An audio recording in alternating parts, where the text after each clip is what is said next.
رسالت سے خبر شامل کرتے ہیں۔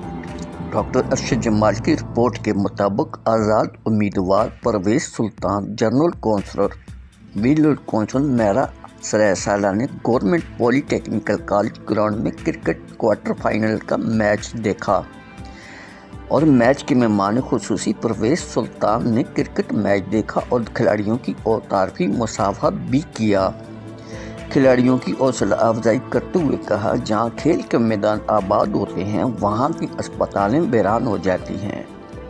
کھیل انسان کو تمام بیماریوں سے بچاتی ہے۔ حوصلہ اور جذبہ ہمیشہ جوان ہونا چاہیے۔